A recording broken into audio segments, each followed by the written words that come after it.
어제는 성령 강림 주일이었습니다. 예수님께서 승천하시면서 성령을 기다리라 말씀하셨죠. 그 약속하신 성령이 임한 날을 기념하는 것이 바로 성령 강림절입니다.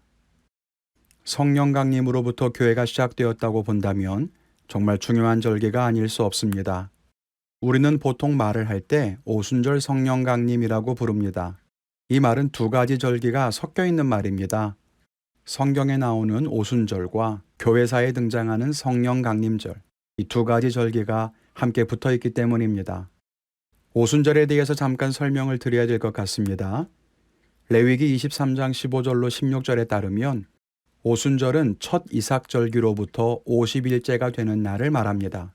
오순절을 계산하는 기준이 첫 이삭절기라는 거예요.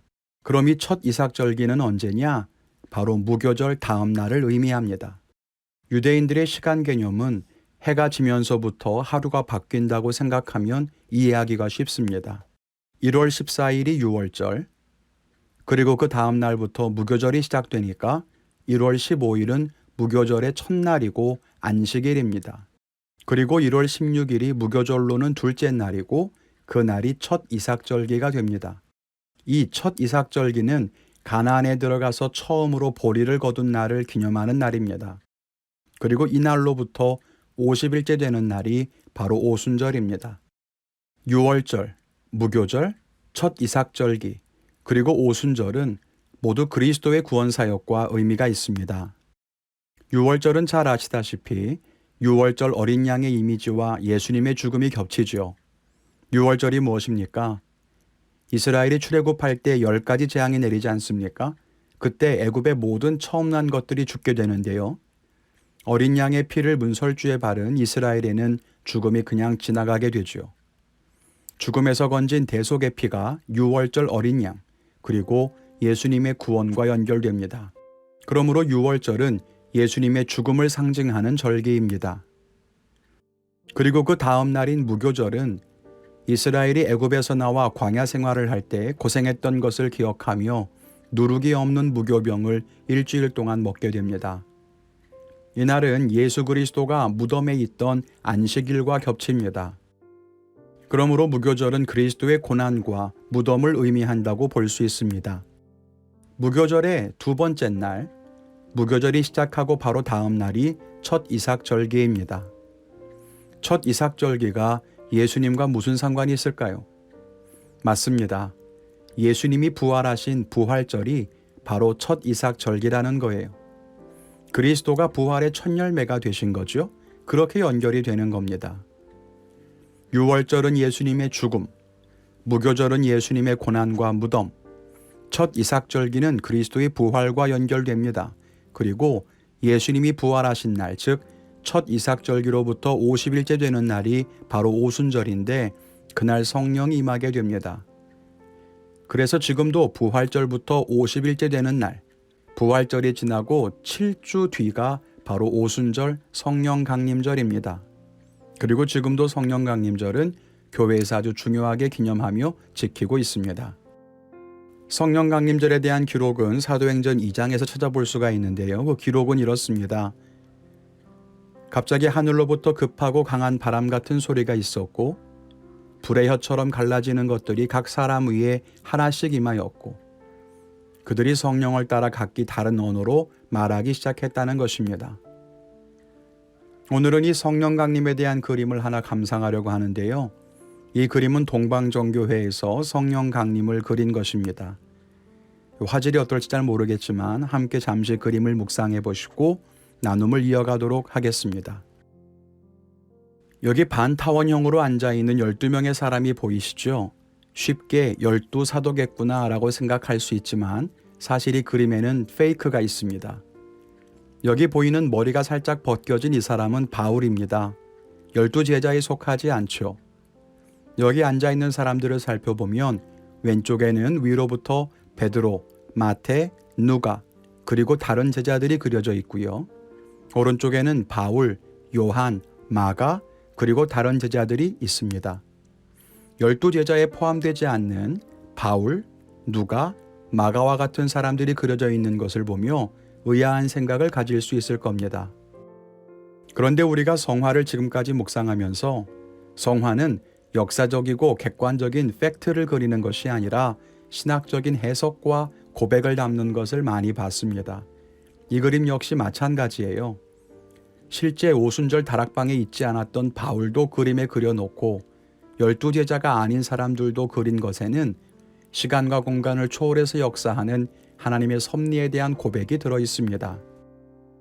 그림의 제일 위에 보면 12개의 햇살이 보이는데요. 이것은 12명의 사람에게 각각 임하는 성령을 상징합니다. 성령은 한 분이지만 그 성령은 각 사람에게 임하는 것을 나타내죠. 이 가운데에는 불의 혀처럼 갈라지는 모습도 그렸습니다.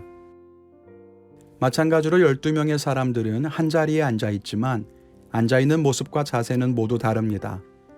통일성은 있지만 획일적이지는 않죠. 그것이 성령의 역사입니다. 성령의 역사는 우리를 획일적으로 만들거나 똑같은 존재로 만드는 것이 아니라 각자의 다양함 속에서 아름다운 조화를 이루고 일치된 순종을 통해 만들어져 가는 것입니다. 그런데 여기 12명의 사람들을 보면 손에 각자 무언가를 들고 있습니다. 바울, 요한, 마가, 마태, 누가는 책을 들고 있고요. 다른 사람들은 두루마리를 들고 있습니다. 대부분의 동방정교회의 성령 강림 그림에는 이렇게 그려져 있는데요. 사복음서를 기록한 네 사람과 신약의 많은 서신을 기록한 바울은 책을 들고 있는 것으로, 나머지 다른 사람들은 두루마리를 들고 있는 것으로 그려집니다. 이것은 그들이 성령을 받고 행하게 될 다양한 말씀 사역들을 가리킨다고 볼 수 있습니다. 여기 가운데 있는 왕과 같은 사람은 누구를 가리킬까요? 해석에 따르면 이는 코스모스, 즉 세상을 가리킵니다. 다른 그림에 보면 그의 이름을 코스모스라고 기록해 놓은 것을 볼 수 있습니다. 그리고 검정색 바탕에 이 사람이 있는 것을 보면 어둠 속에 있는 세상을 나타낸다고 볼 수 있습니다. 그가 들고 있는 하얀 면포 위에는 12개의 두루마리가 놓여 있는데 이것은 12사도가 세상에 빛을 가져다 줄 것을 상징한다고 합니다. 결국 이 그림은 성령 강림을 통해서 성령을 받은 제자들이 세상의 빛으로 살아가야 한다는 거룩한 사명을 그리고 있다고 볼 수 있습니다. 함께 몇 가지만 생각해 보면서 은혜를 나누기를 원합니다. 첫째는 성령과 영적인 질서의 관계입니다. 말씀드린 것처럼 이 그림을 보면 성령 강림을 그린 그림치고는 참 차분해 보입니다. 이건 동방정교회의 신학의 특징이기도 한데요. 성령 강림을 그렸던 다른 그림과 비교해 보면 확연하게 차이를 느낄 수가 있습니다. 보시는 바와 같이 이런 그림들을 보면 굉장히 역동적이고 강렬한 이미지로 성령 강림을 표현하고 있습니다. 그래서 굉장히 극적이에요. 누가 봐도 이건 성령 강림입니다. 그런데 우리가 처음 살펴본 이 그림은 그렇지가 않다는 거예요. 너무 차분하고 또 설명 없이 그림을 보면 성령 강림이 아니라 어느 회의 자리 같은 느낌을 줍니다. 왜 그렇게 그렸을까요? 성령의 역사를 영적인 질서로 그리려고 했기 때문입니다. 성령 강림은 분명 강력한 사건입니다. 방언을 하고 예언을 하고 귀신을 쫓고 병자를 치유합니다. 그래서 그것은 굉장한 에너지로 받아들여지기도 합니다. 그러나 그 강력한 에너지 자체가 성령은 아니죠. 성령은 어떤 힘이나 에너지가 아닙니다. 성령은 하나님의 영, 그리스도의 영으로서 하나님의 성품과 인격을 갖습니다. 때문에 성령의 역사는 통제할 수 없는 강력한 무언가를 의미하지 않습니다. 그런데 때로 그런 오해를 하곤 합니다. 성령이 임했다고 하면서 예배 시간에 갑자기 일어나 춤을 춘다거나 성령이 주시는 계시를 받아서 예언을 한다고 질서를 흐트러뜨리고 소리 지르며 예배를 방해하는 경우들도 있습니다. 그것은 성령의 역사가 아닙니다. 성령은 하나님의 영으로서 영적인 질서를 깨뜨리지 않습니다. 성령의 역사는 강력하지만 그리스도의 질서 안에서 나타납니다. 성령의 역사는 언제나 그리스도의 말씀으로 증명되며 하나님의 섭리 안에서만 능력으로 나타납니다. 그런 점을 이 그림은 잘 보여주고 있다는 거예요. 여러분, 우리는 성령을 받았습니까? 그리고 성령 받은 사람답게 거룩한 질서 안에서 거하고 있습니까? 내가 성령의 계시를 받았다고 해서 교회의 질서를 뛰어넘을 수 없습니다. 내가 성령의 능력을 행할 수 있다고 해서 아무렇게나 무질서하게 행할 수 없습니다. 그것은 바른 성령의 역사가 아니기 때문입니다. 나는 성령을 받았고 나는 구원을 받았으니 나 혼자 신앙생활을 한다고 말하는 것은 위험한 것입니다. 왜 그럴까요? 하나님의 거룩한 질서에서 벗어나는 것은 하나님이 원하시는 것이 아니기 때문입니다. 그러므로 성령을 받은 사람은 오히려 질서에 복종하고 질서 안에서 열정을 가지고 헌신할 수 있어야 합니다. 그것이 진짜 성령의 역사입니다. 둘째는 성령과 그리스도인의 사명의 관계입니다. 둘째로 생각해 볼 것은 성령을 받은 사람에게는 하나님께서 맡기신 사명이 있다는 거예요. 오늘 12명의 이 사도들과 제자들 손에 성경과 두루마리가 쥐어진 것처럼 또 세상에서 그들이 감당해야 할 사명이 있었던 것처럼 성령을 받은 사람에게는 세상 속에서 하나님의 뜻을 실현하며 하나님의 나라를 이루어가야 할 책임이 있습니다. 성령이 임하면 성령의 은사를 받게 되죠. 그 은사는 신앙의 성장을 평가하는 잣대가 될 수 없습니다. 방언을 하면 신앙이 성장한 것이고 치유나 예언의 은사는 더욱 수준이 높은 것이고 그런 것이 아닙니다. 또 성령의 은사는 각각에게 맡기신 은사가 모두 다르다는 것을 알아야 합니다. 그리고 그 은사는 맡기실 사명과 깊은 연관이 있습니다. 여러분의 가정을 한번 생각해 보세요. 온 가족이 모여서 대청소를 하려고 합니다. 아들에게는 주방 세제를 쥐어주고 딸에게는 진공 청소기를 들려주었습니다. 자, 이제 그들은 무슨 일을 해야 될까요?